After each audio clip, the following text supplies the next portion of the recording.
Assalomu alaykum azizlar. Hozir auksion bo'lib o'tdi. 22-25 gradus sovuq. Bugun 24-yanvar 2026. Va auksion qanday auksion? Baholar auksioni. Xullas, bugun предпоследний imtihonimiz bor edi. Partiyaning rejimlar haqidagi. Partiyalar qanday tashkillashtiradi? Partiya qalbaki partiyalar, xullas partiyalarda o'rganish dars. Xo'sh. Bugun imtihon 9:00 edi. Saratov Государственный universitet, yurfak bilasizlar, kim meni tanisa. Xullas imtihonlar nima bo'ldi? Bu ekzamen edi. Ya'ni zachotka emas, ekzamen. Buni bilet tortib tayyorlanish kerak. O'qishda o'qiydiganlar biladi. Xo'sh, keyin nima bo'ldi? Darsga kirdik, xonaga kirdik. Hammamiz o'qituvchi bilan, xullas, o'zi 4ta 8ta qo'yadi darsga. Hammamiz kirdik. Imtihonga to'yist. Hammamiz kirdik. O'qituvchimiz kim qanday o'qigan, kim semestrga qatnashgan, kim davomat, hammasini juda yaxshi biladi. Har bir odamni. Biz bilmaydi deb o'ylaydiganlar bor ana. Studentskiy bilet bilan ishlayverasiz, baho avtomat ketaveradi. Balayam ustar deydigan maqsad ustidan pul qilmoqchi bo'lgan odamlar bor-ku, har xil bloger bilan aytadilar. Unday emas, haqiqiy real hayotda esa sal boshqacha bo'ladi va yengilliklar ham ko'p bo'ladi. O'qishga kiraman deganlarga bu motivatsiya bo'lishi uchun aytyapman. Xo'sh, o'qituvchimiz Suvorov degan o'qituvchimiz bor. O'sha aytdi, hamma narsani bilamiz. Har biri haqida qanday o'qigansan, qanday qatnashgansan, davomat, boshqa 3 haqida 3 ga kim rozi bo'lsa, sразу 3 qo'yib beraman, ketaversin. Yo'q dedik. Qo'shing dedik, sal. Sinf kursdoshlar bilan, qizlar, bolalar hammasi. Qo'shin qildik. 3+ dedik. 2ta plus. Kim maktabda o'qigan bo'lsa, shunaqa baho qo'yardi-ku. Keyin yo'q dedik. Sal yana qo'shing dedik. Rozi bo'lib ketamiz dedi. Keyin ha mayli dedi. Shuncha qo'shing deyapsizlar. 4 ga kim rozi dedi. Men aytdim, jирный 4 bo'lsa dedim, o'zim dedim. Chunki bitta men 4 ga roziman dedim.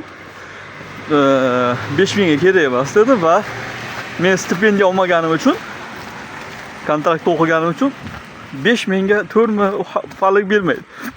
Katta farq bermaydi. Boshqa studentlarga 5 bo'lish bo'lsa yaxshi, angligisda 2000 mi? 200 so'mmi, 300 so'm, xolos qimmatroq oladi. Farqi bo'ladi stipendiyasida. Men 4 ga roziman dedim. Sразу пропускать qilaylik 4 dedim, sразу keyingi baho ko'taring dedim. Bu auksionda 4 ni men oldim dedim. O'qituvchimiz kuldi. To'g'ri tushunibsizlar mening maqsadimni dedi. Chunki kimdir ответственный olsa, sразу keyingi narsaga o'tiladi-ku. Xolos keyin 4 ni oldik. Bizga qo'ydi. Bir bolamiz avtomat olish kerak edi. Avtomat uga, ya'ni 5, avtomat 5. Va avtomat olgandan keyin уже aytyapman, mana avtomat oldik va men 4 oldim. Demak, qolganlarga 5 ga rozi bo'laverasizlar dedim. Tushsam, yo'q dedi, 4+ bor, 2ta plusi bor, malayota kulyapti. Короче, ustoz dedik, endi biz tilda ustozda. O'qituvchi opay dedik oldin, malaka deb. Men aytdim, partiyaning rejimdamiz-ku. O'zidan kelib chiqib aytishimiz kerak-da. Rossiya partiyaning rejimida dedim. Partiyalar orasida Yabloko degan partiya bor dedim. O'sha Yabloko degan partiya dedim. Feminizmni ham qo'llab-quvvatlagan, ya'ni поддерживать qilgan feminizmni va biz dedim, bitta o'g'il bola avtomat oldi, men dedim 4 oldim dedim. Qolgan qizlar dedim, demak o'sha feminizmdan foydalanib dedim. Siz dedim, xuddi partiyaning nimasi boshlig'iday dedim, Yabloko partiyasini tipa. Siz dedim, buyog'ini dedim, urchat qorasiz dedim. Shundan kuldi. Kulib aytyaptiki, yaxshi fikr deyapti. yo to'rga rozi bo'lasizlar, yo savol javob qilamiz dedi-da. Savol javob qilsa, baribir ham 3 tortib ketishi mumkin. Bilaman, o'qituvchi biladi-ku qanaqa savol berib yiqitishdi. Keyin hali faqat ikkita dedim. Variant bermay, bu odamlarni boshqarishda shundayda, ikkita variant beriladi. Yo uni yo buni tanladi, yo ha yo yo'q dedi. Bu upravlение человека degan kitob bor, xullas. O'shanda shunday ikkita nomlik berish kerak. Shu bittasini tanlashingiz kerak. Men aytdim, ikkita emas, uchinchisini dedim. Uchinchisi xuddi shu dedim. Bizga to'g'ri keladigan narsa dedim. Shu yerda ham властlikni qilish kerak emas dedim.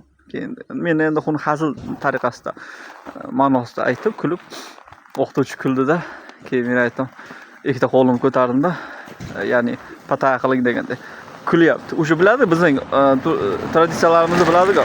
Men aytdim, bizda dedim kattalardan so'rash kerak dedim. Siz bu yerda kattasiz dedim. Yosh mendan kichikroq bo'lsa ham, siz kattasiz dedim, власть tarafidan dedim. Patay bering dedim. Ishim kulyapti. Men o'zbekchalab aytyapman, patay bering deb kulyapti-da. Nashim tradisiya dedim, shunaqa kattadan ruxsat so'rash kerak. Tem bo'lsa o'qituvchimisiz deb. Men bahoyimni oldim, ketsam bo'ladi dedim. Bo'ldi dedi. Ketaver dedi. Bolalarga aytdim. Qizlarga aytdim. Sizlar dedim o'sha ligotadan foydalaninglar, feminizmdan desam kuldi. Bo'ldi, hozir baho qo'yamiz dedi. Va shunday chiqib ketdik. Qarabsizki, maqsad nima demoqchiman? Maqsad. Videoyimdan maqsad yoshingiz qandayligingizdan qat'iy nazar, yoshingiz masalan 35, 30, 40 farqi yo'q. Ochniy yoki kechki formatda o'qisangiz, o'qishga kirmoqchi bo'lsangiz va o'qisangiz, hech narsa emas.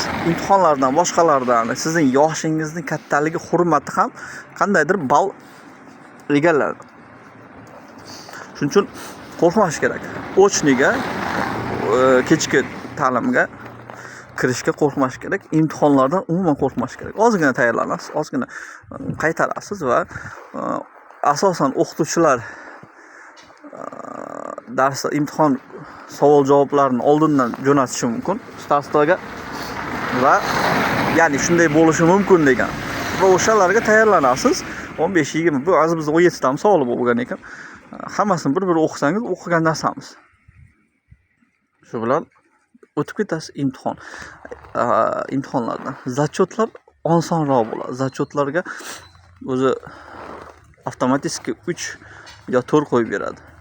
Turkman bolalar bilan ham gaplashsam, aytibdi, aka biz 3 olganim, 3 olsak zo'r bo'ldi bizga. 4 kerak emas, 5 kerak emas dedi. Va 3 dedi, spokойно olamiz. Ya'ni qatnashadi, keladi, ozgina tayyorlanadi, referat, kursovoy degan narsalar bor va hammasini qiladigan odamlar yoki o'zingiz sal kallangiz ishlasangiz ozgina qilasiz. Tem bo'la internetda hamma narsa bor hozir. Shunday qilib ba'zilar yana bitta yutuq. Ikkinchi kurs debman. Ikkinchi kursning qishki zachotlar yopilyapti. Bitta imtihon qoldi 28 da. Shu bilan bir hafta kanikulga chiqamiz va yozgi, ya'ni fevraldan boshlab yozgi semestr hisoblanadi. Keyingi semestrda yana o'zog'iman 2 oy o'qiymiz. Plus minusi bilan qarabsizki, yog'i ikkinchi kurs tugadi degan. O'qish va yana o'qish. O'qimaslik uchun yosh muammo emas azizlar. Bu bir bahonadir.